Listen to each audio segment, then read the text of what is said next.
All right, guys, it's been a long summer. I haven't actually been on this channel a lot lately just because there's not a lot going on. It's the first actual off season that you, me, players, coaches, beat writers have had in like 2-3 years because of the pandemic. So this is actually a pretty typical off season. We're just not used to it. But we got some news today. Even though things have gotten quiet with the Donovan Mitchell trade situation, things came out today that were really interesting. And I think we can actually take some stuff that came from an interview today that can let us know a little bit about when the trade might happen for Donovan Mitchell, or if at all. Let's talk about it. It's the Hoops Nerd Show.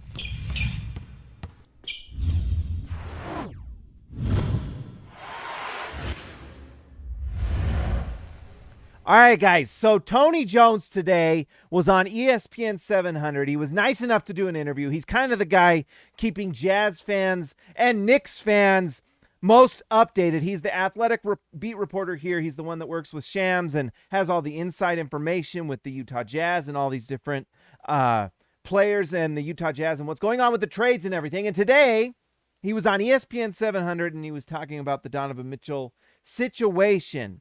And he put out some details. Some of these things we already knew, but I think he really kind of just clarified some things today and gave us some things we need to think about. So, obviously, the Jazz and Knicks have been talking. It's the least kept secret in the NBA.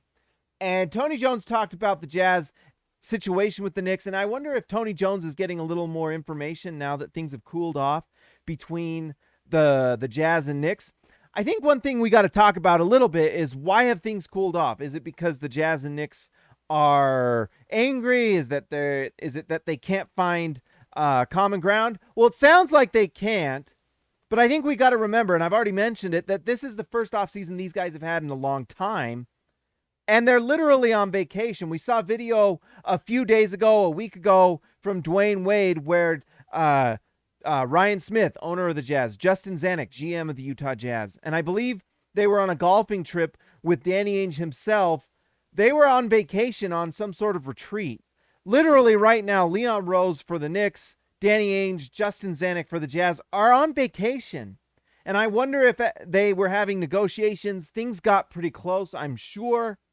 And they just said, we'll come back to it once we come off vacation and figure these things out. So we're probably not going to see a trade anytime soon.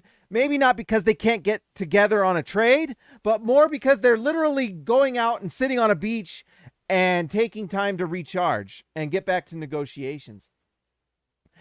Tony Jones said that the Jazz have talked to other teams, but there was things didn't get all that serious, and so, or even with the Knicks, that things didn't get too serious with the Knicks. Now, whether that's true or not, if that's something that's being fed to Tony Jones by Danny Ainge and it's just a bunch of fluff, who knows? But it kind of it jives a little bit with what we've heard. Although we've heard a ton of Twitter rumors.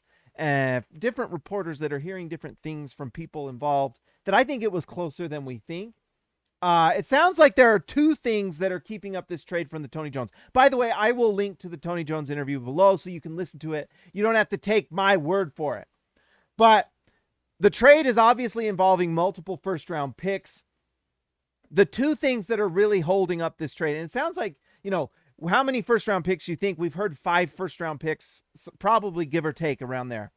The things that are holding up the trade, it's not Obi Toppin. It sounds like if the trade's going to happen, Obi Toppin is coming to Utah. But the player that is holding things up for the Knicks in making this trade happen to bring Donovan Mitchell is Quentin Grimes. Apparently, the Jazz want Quentin Grimes. The Knicks do not want to give Quentin Grimes, and that is one of the things holding up. The other thing is whether the picks that the Jazz receive are protected or not. So, pick protections are what they're arguing about, and Quentin Grimes. I actually think at some point Quentin Grimes is going to come over to the Jazz. I think the protections are the things that are holding things up. Now, it may not be as simple as just saying, hey, we don't want to give you unprotected picks. Some of these picks that will have protections, I'm sure there will be 1 or 2. When you have a pick that has protections on it, it takes time to figure that out. Let's say the Jazz get like a top 3 protected pick from New York in like 2028. Well, when you have protections on a pick, that means there are conditions that have to be met. Let's say the Knicks in 2028 or 2029 or whenever that pick might be, and they have it's top 3 protected. Let's say the Knicks, for some reason, they fall into that top 3. Well, the Jazz need to know what's going to happen then at that point. Do they just not get the pick? Because Danny Ainge is not going to want that. So he'll say, well, if you give me a 2028 first round pick, top 3 protected, but let's say the Knicks have a bad year for whatever reason and they actually get lucky and get the top 3 pick, and so they keep their pick. Well, Leon Rose and the Knicks will want to, their stipulation would be, well, tough luck, you missed out on the pick. And Danny Ainge is going to say, no, we get the next year's pick, right? Well, then what does that next year's pick? That makes it 2029. Are the Knicks going to want to give protections on that one? Probably.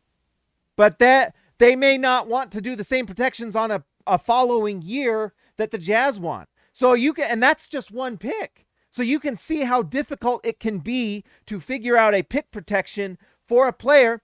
If you've got like 4 or 5 picks with protections, pick swaps, it's hard to figure out. So I actually think the protections might be the biggest thing that they've got to figure out. The easiest thing is for Leon Rose and the Knicks to just give unprotected picks. But if they're going to do protections, there may be protections that Danny Ainge might be fine with, and Justin Zanuck. But if you have pick protections, it takes a lot of negotiating to figure that out. I mean, you're looking at negotiations that go into like 2029, 2030, 2031. If it goes into 2030, are they going to... Sometimes you have picks that say if this doesn't convey in this year, it becomes 2 second-round picks or things like that. So that's why this is a super complicated trade. It's something that will take a lot of time.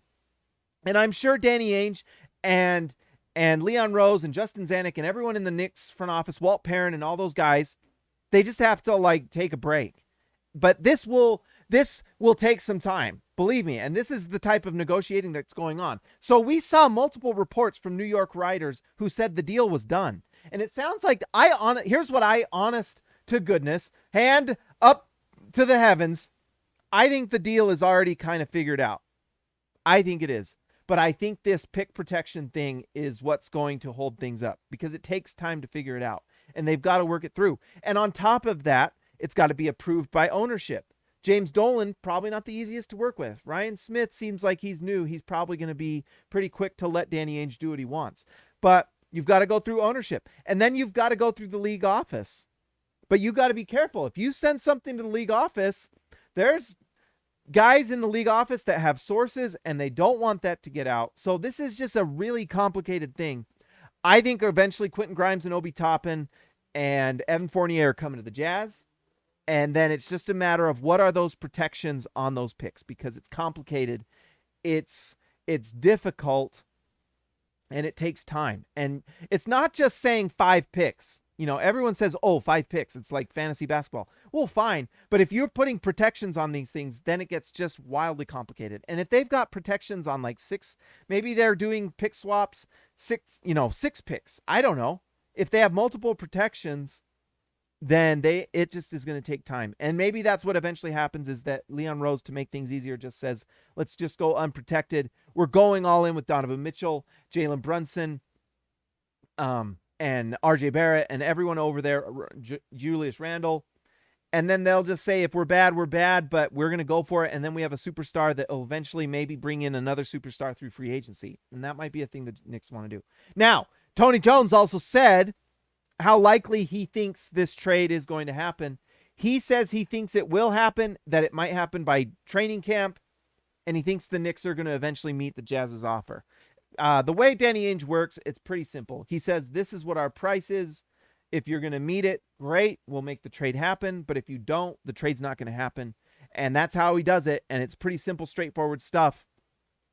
And I'm just realizing now that my shirt matches the background. That was probably not a very good idea. But anyways, guys, first off, I want to give a shout out to my the members of the channel, rookies, starters, and all-stars. I have a video I've been working on. I've commissioned artists to do work on it, and I think it's going to be really fun. Those artists cost a lot of money, and your guys' donations and memberships have helped me do it. I couldn't do it without you guys, honestly. That's what's making these videos happen. I believe I'm going to put those on my Hoops Nerd NBA channel. So if you haven't already, subscribe to this channel, obviously, but then also to the Hoops Nerd NBA channel because it's going to be great. It's worth it. It's NBA focused. I'm starting off with a Jazz one, but we're going to the NBA channel. And I'm not going to give too many details, but I will say, if you go to the t-shirt shop, Jazz fans, there's some new t-shirts on the t-shirt shop, and they are clues to what the video is going to be. And they're actually really cool. So go check out the t-shirt shop and you'll see. It's pretty cool. But anyways, guys, if you haven't already, like and subscribe. I want to give a shout out to the All-Stars. You guys are the ones that make it happen. All the members of the channel are amazing. Thank you for all you do. But these are the All-Stars. They are the ones that make it all possible, the biggest donations. And so I appreciate it. You guys make this channel what it is. Let's hope this trade happens soon because I'm tired of rumors. I want to have actual things to talk about because once the Donovan Mitchell trade happens, then multiple other trades will happen as well. Guys, like I said, like and subscribe. I will talk to you next time.